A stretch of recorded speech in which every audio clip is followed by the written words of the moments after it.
In Icelandic, can you say, you're listening to Wicked Problems? Þú ert að hlusta á erfið vandamál. Fantastic. We shouldn't be afraid of being courageous and open ourselves up to opportunities. It's the only way we're going to tackle some of the biggest problems on this planet. And we have to embrace all of them, even the people we don't agree with. We have to basically open our heart to all of these different opinions and not be judgmental, because there's room enough for everyone in this future. Being nominated by Prince William and the whole Earthshot team for the solution and how it addresses reductions in air pollution is a phenomenal stepping stone for ENSO to talk about the problem and also showcase how we solve it by making a better product. I'm Richard Delevan. Welcome back to Wicked Problems, and I'm here with G from ENSO Tyres, because I'm going to ask him to pronounce his own first name, but he asks everyone to call him G. G, welcome to the program. Thank you for having me. So my full name is Gunnlaugur Peter Erlendsson, and I've shortened it to one letter and the rest is silent, because it just makes my life a lot easier.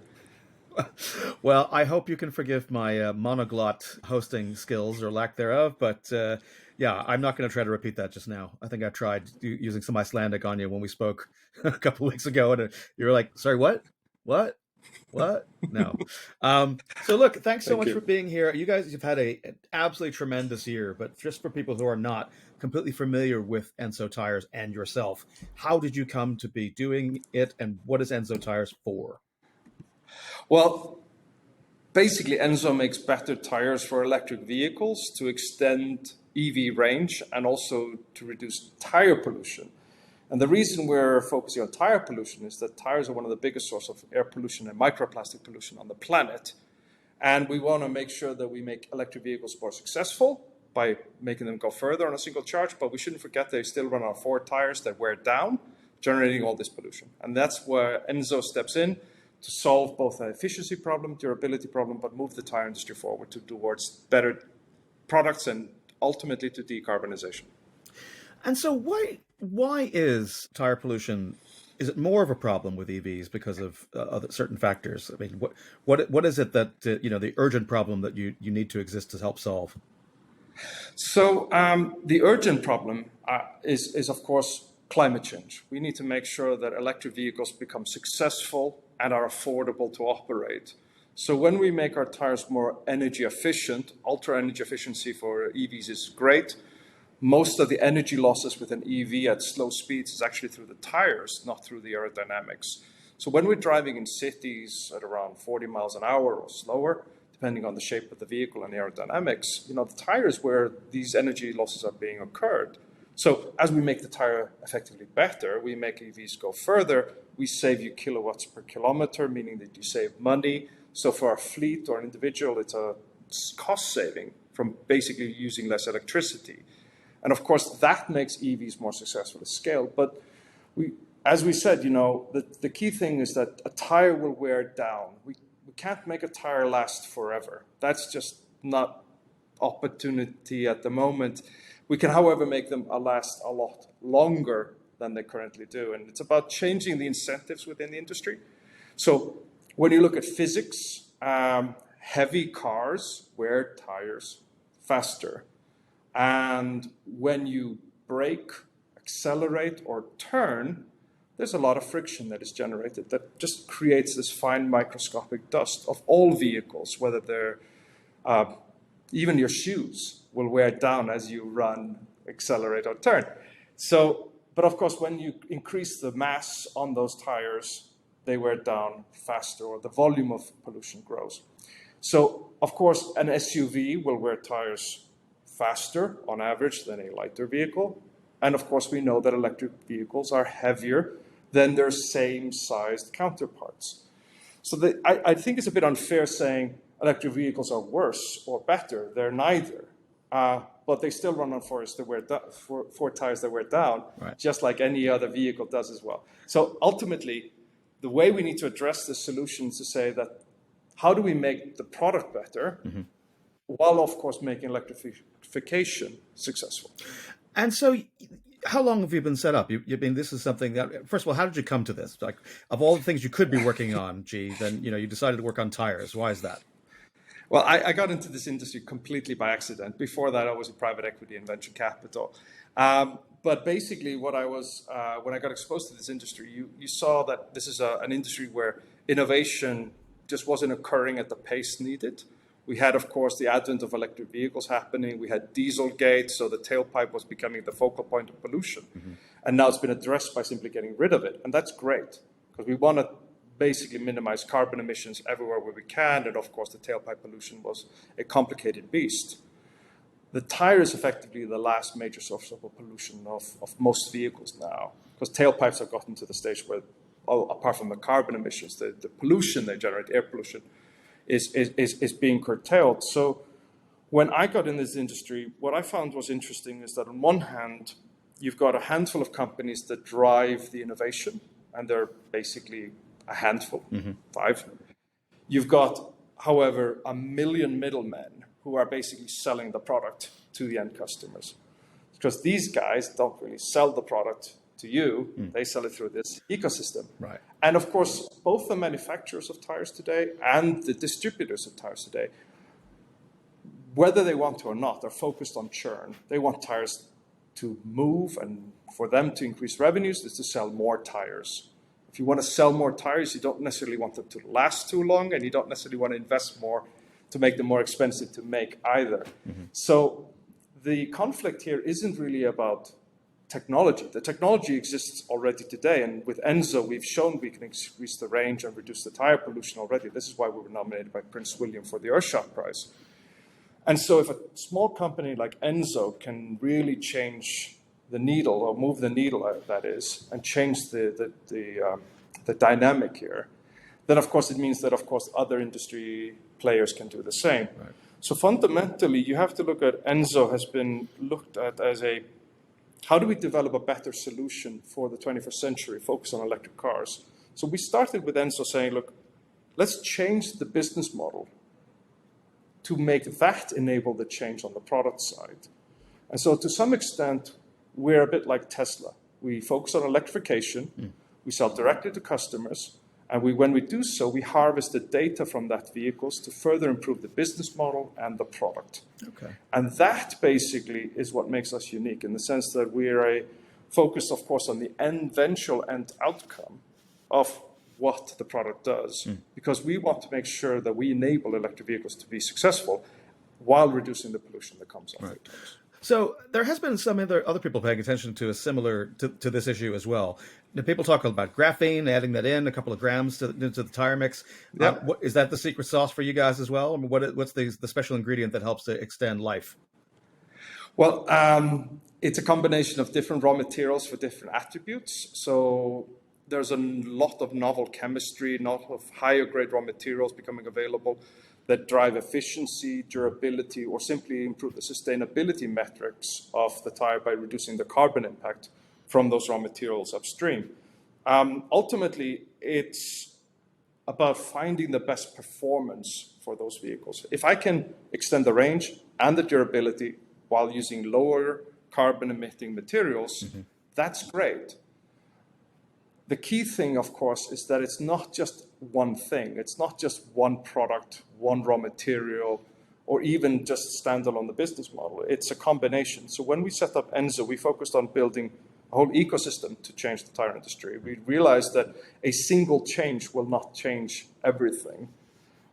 You have to look at this holistically. And we created effectively ENSO as a circular economy-based company. This means that we effectively look to produce a better product, have it last longer, and then take it back at the end of life and recycle it back into tires. That's the ultimate goal of ENSO. But our goal is not just one thing. It's about how do we, wherever we can, drive innovation and technology to basically make this change happen faster. Because, of course, the tire industry is developing technologies, but we can't wait 20 years for this to happen. Right. We don't want, of course, to limit electric vehicles being successful, nor do we want to be choking on tire pollution from whatever vehicle is driving.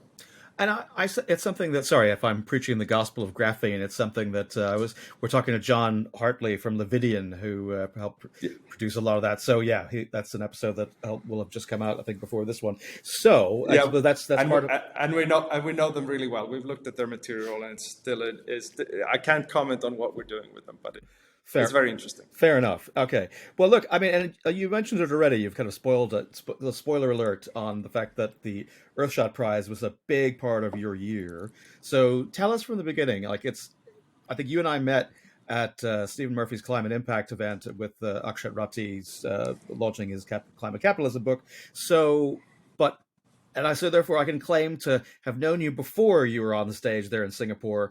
But tell us from the beginning. How did you get nominated? What was that like? Take us through the process. Well, I mean, being nominated by Prince William and the whole Earthshot team for the solution and how it addresses reductions in air pollution is a phenomenal stepping stone for ENSO to talk about the problem and also showcase how we solve it by making a better product. And of course, the background to this is that recently, of course, it's been highlighted we're breathing more air pollution, PM2.5 and PM10s, from tires than tailpipes. So already when we're walking around here in London, and this is according to data here in the UK, but similar data across the world, is that tire pollution is really now the biggest unregulated source of air pollution. Now, that's bad. Why? Because the technology exists to make tires last a lot longer. And therefore, if we could make those tires successful at scale, we would cut down on this air pollution substantially. But this is also a microplastic. It's one of the biggest sources of primary microplastic pollution on the planet. And it's also toxic. So when we were recognized by the Earthshot Prize in the air pollution category or clean our air category, it was simply a direct relation to the technology we were able to showcase how we cut this pollution. But of course, we are also cutting other metrics in terms of microplastics and toxicity, and of course, making the tire last longer simply reduces the waste as well. So the process was we were nominated by both Cranfield University and Tech Nation. The selection process was intense. There were 1,100 companies nominated. And you have to be nominated. It's not like you can apply. Right. You get kind of a tap on your shoulder by a limited group of entities on this planet that say, we would like to put our credibility on the line by nominating you. So you have to first go through that filter. And then you get whittled down to the final 15. So just about 1% of the nominees. And of course, what happens then is that they give you a discreet call and swear you to silence of the pain of death, or at least a visit to the Tower of London. And you then basically have to hold on to this secret until you're able to make the public announcement, which is months down the road. So for me, it was like one of those amazing moments is that they say, you're on the list. So we're not really a finalist even at this stage. They then scrutinize you. They ask for due diligence and all kinds of background material, more than any investor that has invested in us so far.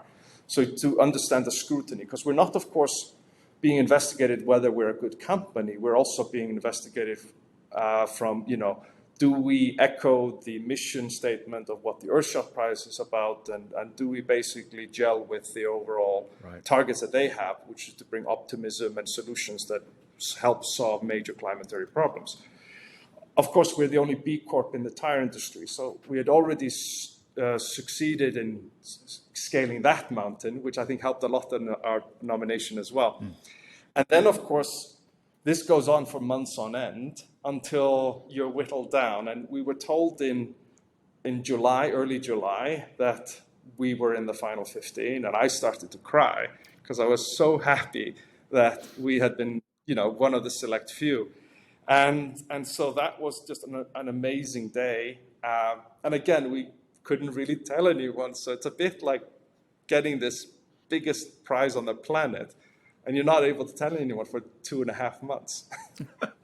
And that, I mean, gosh, I mean, yeah, imagine there must be people in life who you also swore to secrecy, although, perhaps you were able to just keep it. If you ever had the discipline to keep it to yourself entirely for all that time, my hat's off to you. Because I Well, don't think I could have. it's kind of hard because suddenly they send a film crew to film you everywhere. So you have to then find a way to, address that point. So people start to get a bit suspicious what's going on. Of course, you had to include the core team and you have to prepare. And so you're then in yet another cycle where you get ready or ready-fied effectively for this. We did an interview with the BBC. We did a whole host of things, all preliminary before the announcement. And then, of course, we're invited to come to New York Climate Week, to the plaza with Mike Bloomberg and every major backer of the Earthshot Prize. And it was a phenomenally positive experience that suddenly, they announced the new finalists. And I can't really explain what the feeling is like of seeing your company on the screens there. But it was just one of the best days of my life. And then, of course, you're suddenly under scrutiny by the world's media. And to be an Earthshot, which we are now, having been nominated for the prize, means that we are now taken. Our technology has gone through an extreme vetting process. Our company has gone through an extreme vetting process, and individuals, including myself and my team, have gone through, effectively almost like an in-depth background check. So for us, that is such a validation of us on many different levels, and then to be invited in the room where it happens is truly just brilliant because. The challenges we have, of course, with ENSO is we're solving a problem nobody knows about. Right. Because I think that's something that when we spoke about this, I certainly was not aware, and I'm not, not an expert, but I'm also probably on the high end of the terms of lay people, like some knowledge about a small amount about a lot of things. But in terms of its impact of being the biggest unregulated contributor to air pollution in cities. Some of the air quality stats around London, some of that stuff is just stunning. So, how did people react? Your Mike Bloombergs of the world, that when you're making this pitch or you're explaining this to them, were there a lot of jaws dropping and people going, "I really had no idea"? Yeah, when we say you're breathing more tire dust than tailpipe dust already in most urban settings, people are very surprised. When we then say there's no law against making it that bad, while we've regulated tailpipe out of existence, is interesting for people to understand because it affects them personally. We can't choose. Oh my God, I don't know what happened there. I think it's the setting. We can't choose when we breathe the air. It's not an option.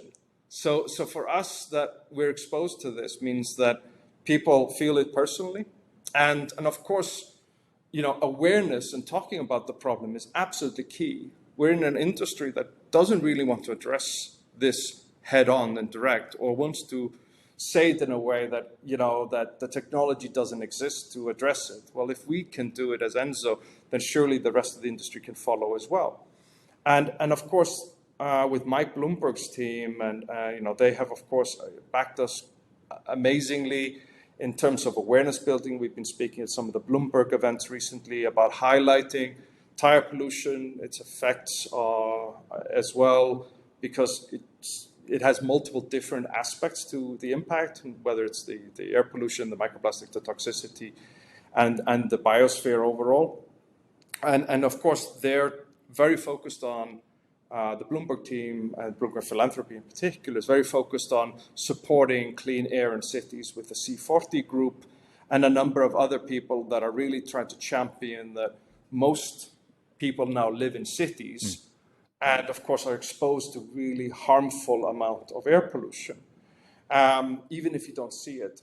And there's a certain, I would say, element here is that because the pollution we're targeting is so fine, it is invisible.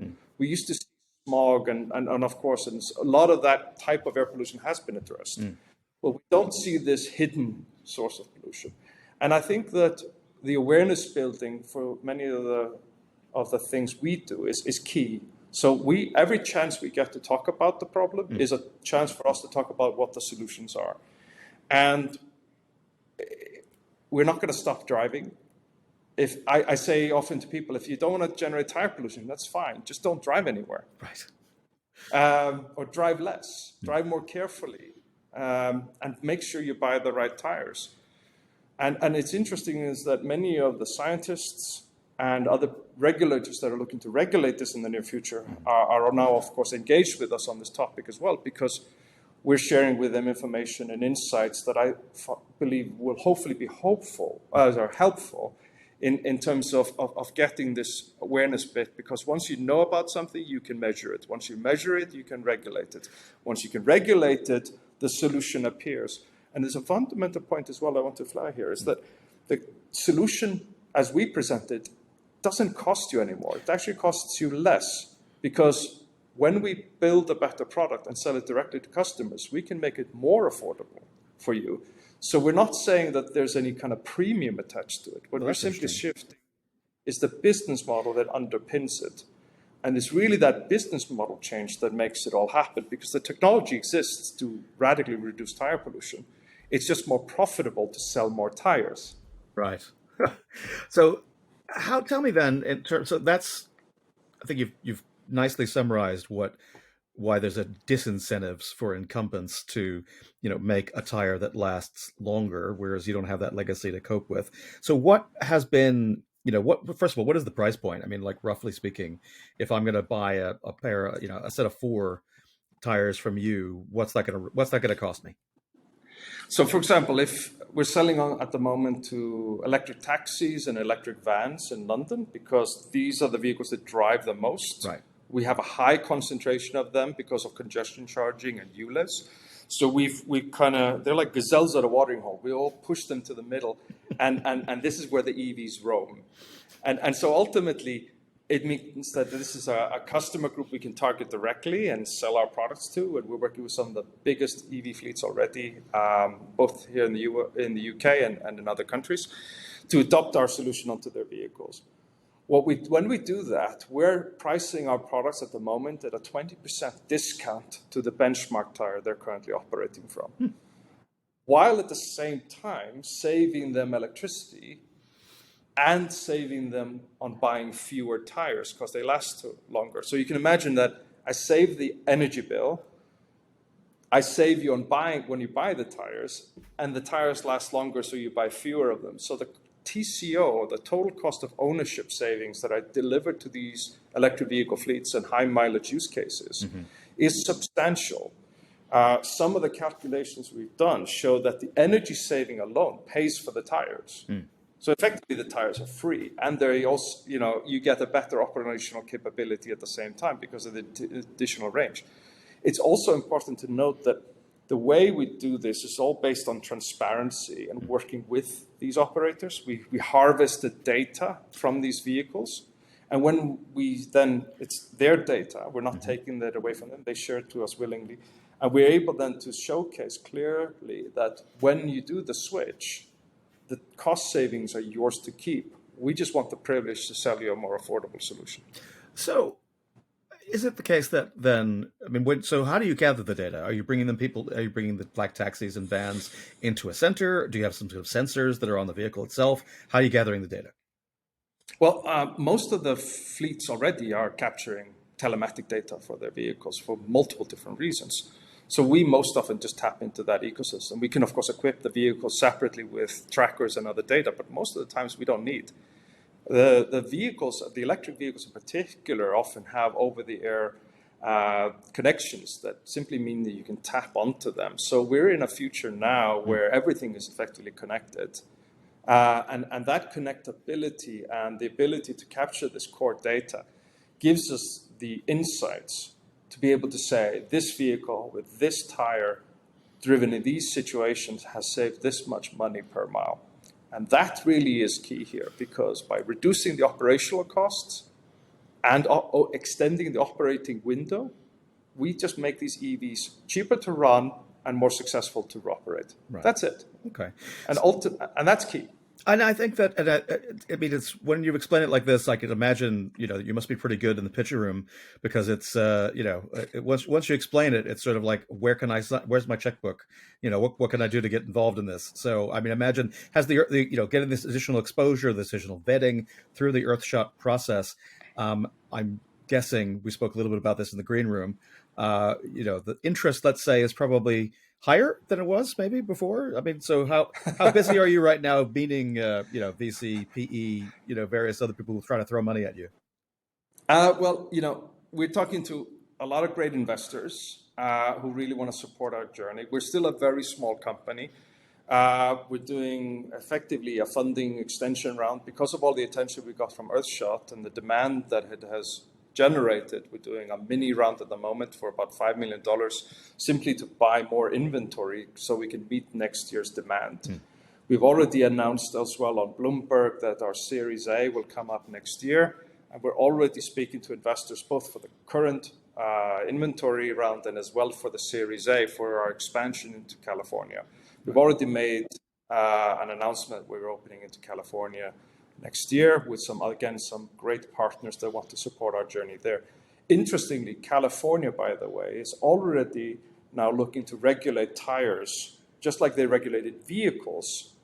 And at the moment, the draft legislation in California, when you combine it, would consist of the strictest regulation in the world when it comes to the tire industry, almost going from 0 to 100 in a very short time. And this is, I think, driven principally because they realize that at the moment, particularly in the US market, tires are not very efficient. So it means that when you come to replace the tires on your electric car, you have either the option of going into the Wild West and buying any tire that fits and having no idea how much range you're going to lose, or you have to basically go back to the OEM supplier and buy exactly the same tire that came with the vehicle. And even that is very hard. Because in America, unlike in Europe, there's no efficiency standard. Right. There's no labeling on the tire that tells you this is a good one or it's a bad one. It's a bit like buying a light bulb and not having any idea how much electricity it uses. Right. So ultimately, the California is going to go away from having no regulation to having a draft legislation which we really support, which is not only going to require a labeling system, but also require that tires and vehicles are kept at their best efficiency throughout their life. And that's really what's needed when you consider that, we still are using the same electricity grid in the future to charge all these electric cars. So we don't want to be wasting electricity too much on charging them. So effectively keeping the vehicle at its highest efficiency throughout the life is key. Right. And as we said, it doesn't have to cost you any more. It can actually cost you less to get a better solution. Well, I imagine it sounds like the barrier to scaling is simply the getting your ducks in a row. I feel like so. Where do you do the manufacturing itself? Where does that happen? So we're currently manufacturing out of a state-of-the-art facility, working with some great partners. It's a brand new factory. It's about 4 years old. And ultimately, within this facility, we're able to achieve these performance benefits, efficiency, better durability, and also move to more sustainable raw materials. And ultimately, of course, our ambition is actually to produce our products in our own facility. So we've already also stated that we're looking to construct our carbon neutral tire manufacturing plant, which would generate substantial volumes to supply our customers. That includes, of course, electric vehicle fleets that drive a lot and wear out tires really rapidly at the moment, as well as individual EV owners. And of course, we haven't decided where that could be based. The locations could be in Europe. It could also be in the United States or nearby. But we're engaging with a lot of partners that want to support us. So our journey right now, of course, is that putting more tires onto the vehicles, opening our toehold into the United States, particularly in California, where half of the EVs roam. And then we'll close the Series A to further escalate our product portfolio and our volumes. And then we're looking to fund effectively this manufacturing plant, which is a state-of-the-art, highly automated, servicing the best of breed technology, particularly in a market such as California, which is about to have, as I mentioned, now some of the latest regulations to basically drive efficiency and durability at the same time. And so for us, the opportunity we see in this industry is really to drive innovation, Finding the right partners and the right investors to do that, of course, is key. We're already talking to some premium A-listers in terms of investors. So we're looking to close funding with them very shortly. But ultimately, it's about finding friends, whether from the OEMs, the fleets.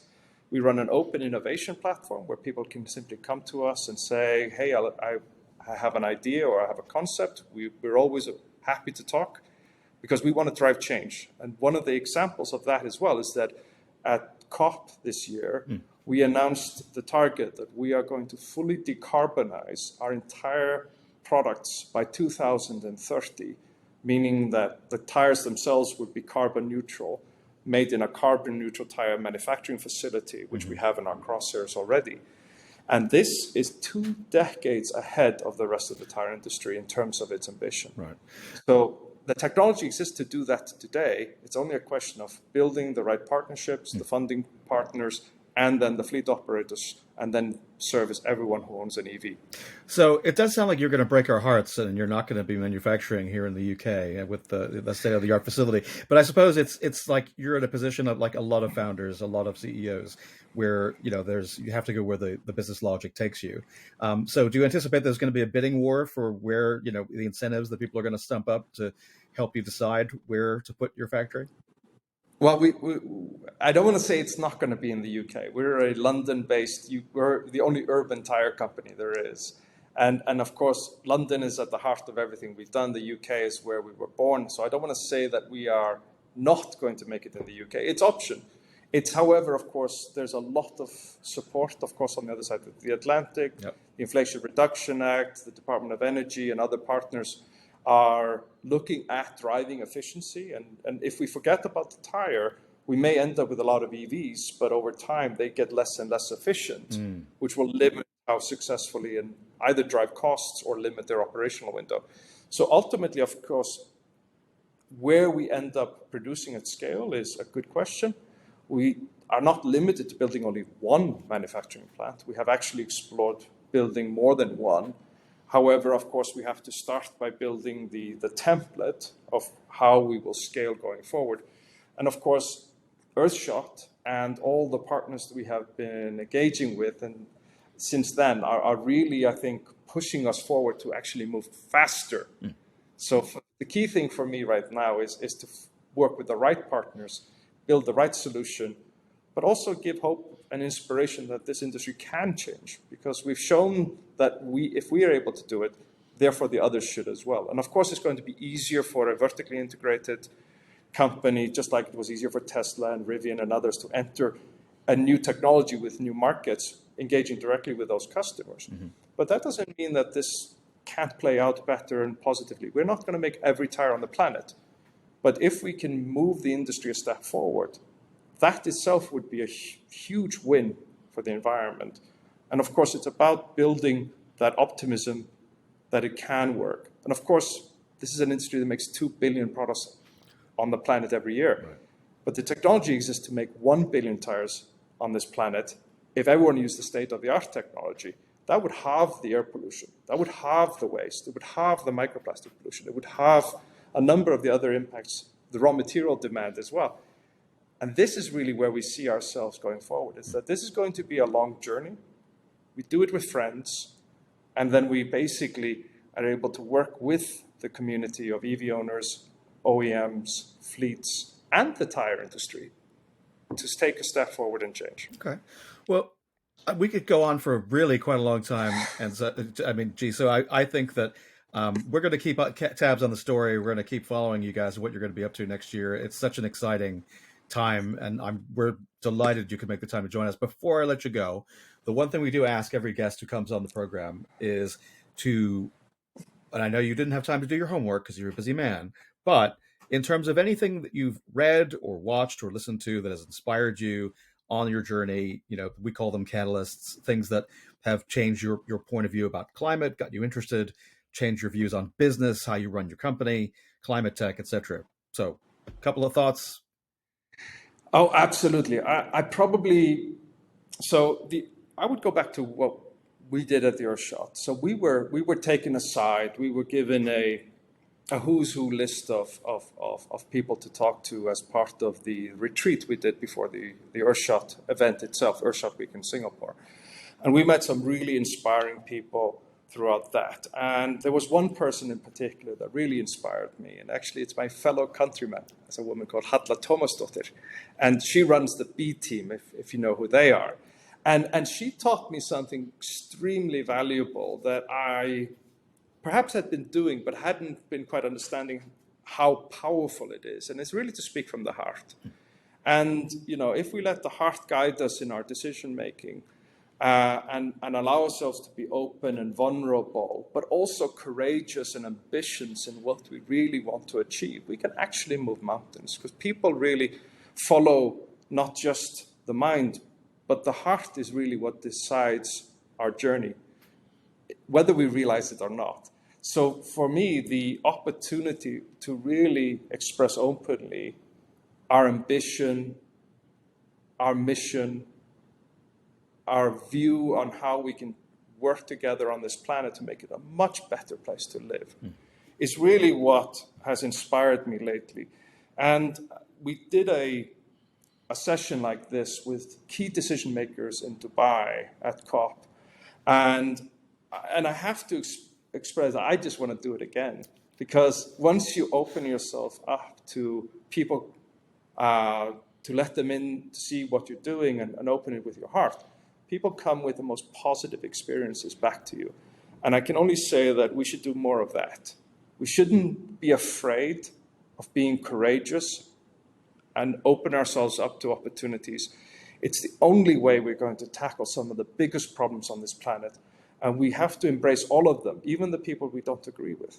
We have to basically open our heart to all of these different opinions and not be judgmental, because there's room enough for everyone in this future. There's room enough for everyone on this planet. It's going to be a great, beautiful world that we'll build over the next few years.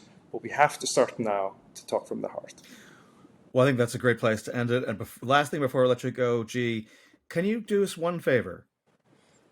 In Icelandic, can you say, you're listening to Wicked Problems? Þú ert að hlusta á erfið vandamál. Fantastic. I hope it really means that, and you haven't done me dirty, and that's something else in there. But G from ENSO Tires, I can't thank you enough. Really, really enjoyed our chat, and I can't wait to meet up again soon before you are off to sunny California. Thank you so much. It's great to see you. Take care. Bye-bye. Thanks for listening to our conversation with G. I'm still not going to try to pronounce it. We wish you a very Merry Christmas from all of us here at Wicked Problems. And because there's no rest for the Wicked Problems, we are, of course, going to be putting out additional content over this break week for most of you. And of course, it's also a good time and still time left to purchase a gift subscription at news.wickedproblems.uk, where you can get our newsletter. We might even have a special something for you if you do. Thanks for listening. Þú ert að hlusta á erfið vandamál.